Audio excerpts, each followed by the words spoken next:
Señoritas y señoritos, nagugulat siguro kayo, no? Ano ba tong pinapanood ko? Bat channel ba to or nature or travel channel? So ito po ang view na nakikita ni Bat araw-araw at I thank God for a beautiful view na that I really enjoy and also nagpaparelax sa akin kung masyado na high blood si Bat sa mga issues. So I'm showing you this para lang isampal itong view na ito at lahat ng ipinapakita ko sa inyo sa mga paid commenters at vloggers ni Speaker Martin Romualdez na binabanatan tayo. Binabanatan si Bat, inuulan si Bat ng mga atake na ito yung parang sala namin sa fourth floor at working area rin pala, working area ng anak ko, ganon. Study area, ganon. Doon yung mga anik-anik ko, yung mga souvenirs ko from all over the world, Mga 50 countries na rin natin napuntahan. So, yan. Ito yung Bat Cave. Yan. Ipakita ko rin sa inyo as a way of torturing. Torturing yung mga inggitero, mga vloggers at mga commenters. So, ito. Pero sa mga double purpose na rin, sa mga baguhan na baguhan na mga subscribers. So, this is the VAT office. Yan. Diyan tayo. Ito ang main nerve ng VAT office. Diyan tayo. At nakikita nyo parati letter L yung gusto ko eh. Yung setup na ganito. Yan. May tatlong computer na nag-usap-usap sa isa't isa. Interconnected yan. So, madali tayo to research and to vlog, ganon.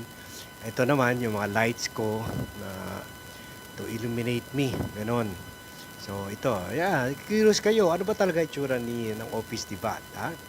Pagkatapos yan, yung painting na binili ko sa Madrid, Spain in my first visit there. Okay, Madrid. Pagkatapos syempre dito another office kung gusto ko lang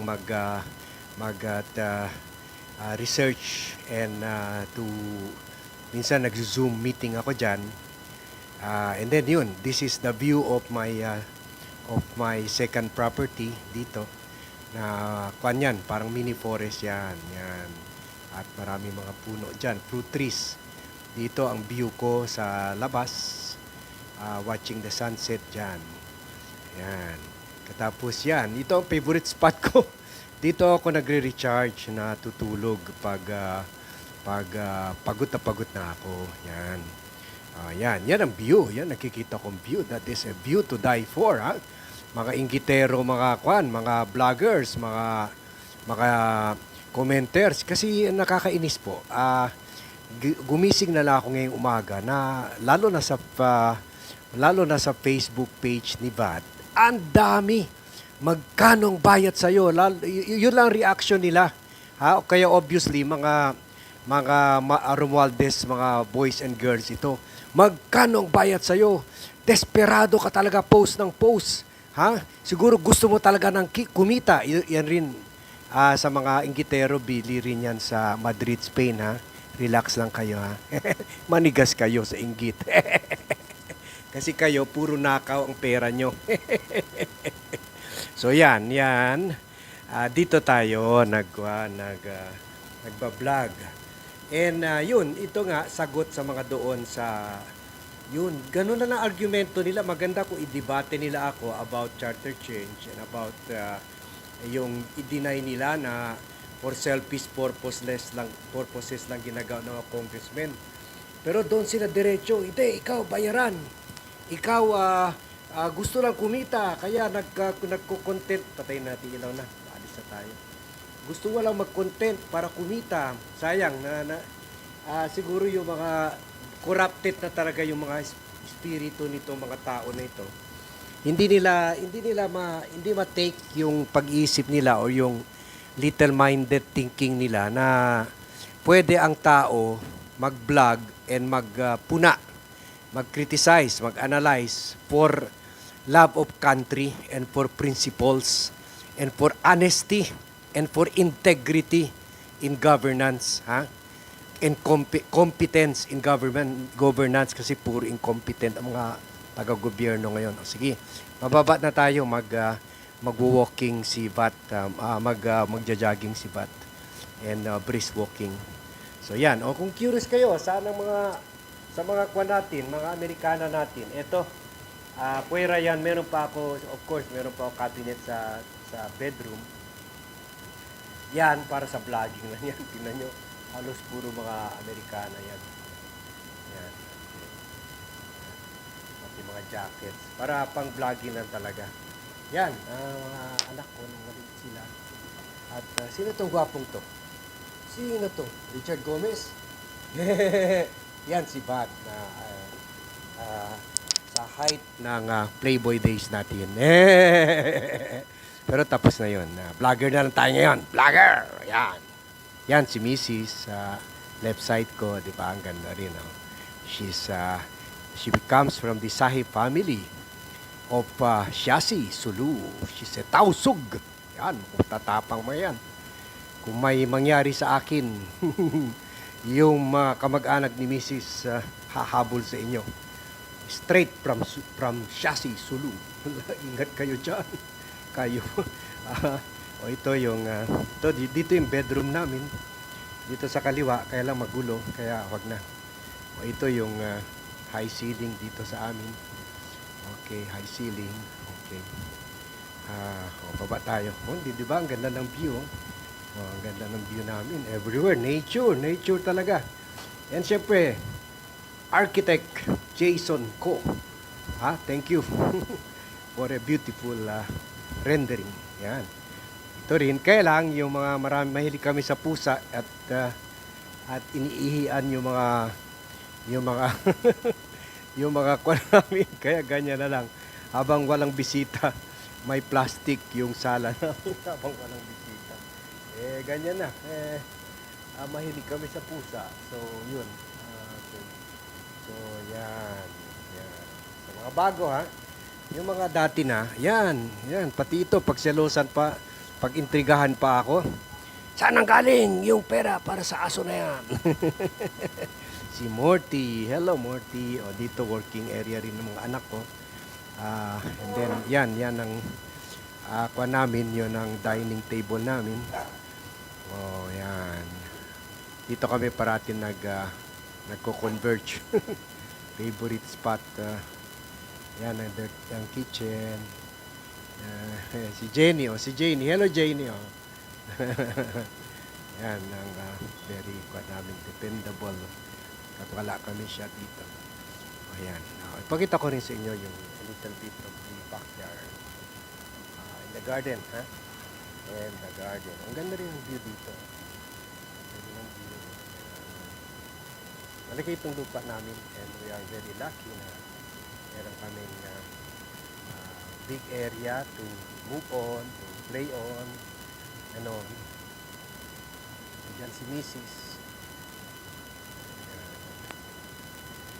Sabi ng mga bata ni Romualdez, magkano ang bayad sa'yo para tirahin yung chacha? So, nagbablog daw ako para kumita, para lang palamunin yung pamilya ko. So, ito ba yung itsura ng bahay ng isang vlogger na nagbablog para pakainin yung pamilya? So, resibo. Resibo. So, hindi ko na kayo patulan, pero ito lang, pakita ko lang sa inyo yung resibo na itong bahay namin, 209 pa ito ginawa, 208 pa nga na plano eh. Nagsimula mag-vlog si Vat.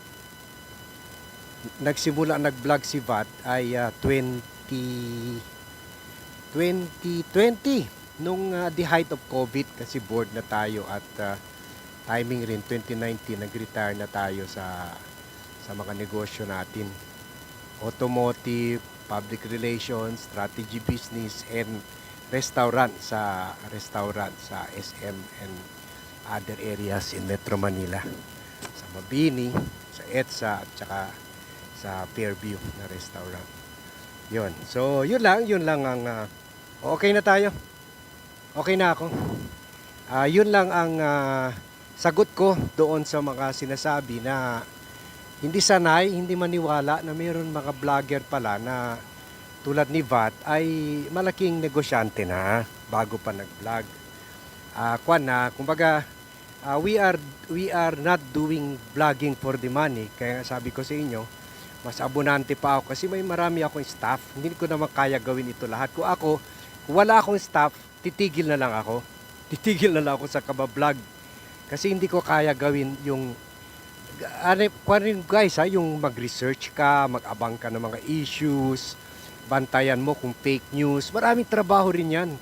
Kung ako lang mag-isa gagawin yan, hindi na, tumigil na lang ako sa kabablog because I cannot do it. So, syempre may konting kita naman tayo sa vlogging, pero napupunta lang sa staff. Abono pa nga kasi maliit naman yung kita kumpara sa mamahalin na ngayon, na nagmamahalan na ng fees ng mga content creators, researchers, editors, video editors, text editors, and videographers, lahat yan, lahat, pati lawyer, meron pa ako lawyer na kinoconsult para hindi tayo ma-libel. So, yun.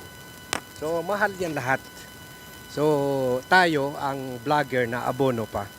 And yet, kung pakinggan mo yung makita mo yung mga comments, lalo na dyan sa Facebook, ayan, parang akala mo, parang patay gutom na talaga si Vat.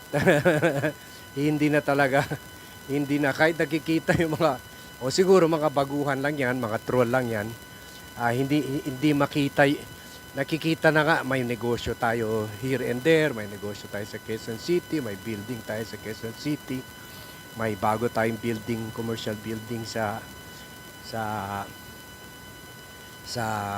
Zamboanga, and yet ang nakikita nila yun lang poon nila, na ang order nila, atakihin nyo si vlog, sabihin nyo saan galing ang pera.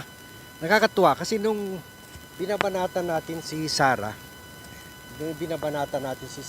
sa issue ng confidential funds at saka yun, destabilization sa tatay, lahat. Sabi ng mga Duterte DDS, yan, bayaran yan ni Tambaloslos. Attack dog yan, si Vat, attack dog yan ni Tambaloslos. Ngayon naman, binabanatan natin ang Chacha, yan, attack dog yan ng mga Duterte. Magkano? Okay lang ba sa'yo na yung kwan mo, kinikreate mo content para banatan yung Chacha, yun ang palalamunin mo sa pamilya mo, gano'n. Ay, sige lang, kaya itong video, especially dyan, sa mga tao nagsasabi niyan, sige, kainin nyo to. Itong nakikita nyo, pati subdivision namin, ang ganda. Puro mga, mas maraming bilyonaryo dito kaysa milyonaryo. So, ito, kainin nyo to para kayo ang kailangan palamunin nito. So, yun lang guys. Ito lang. First, siyempre gusto ko lang sagutin yung mga unfair na mga statements na mga trolls ni Tambaloslos.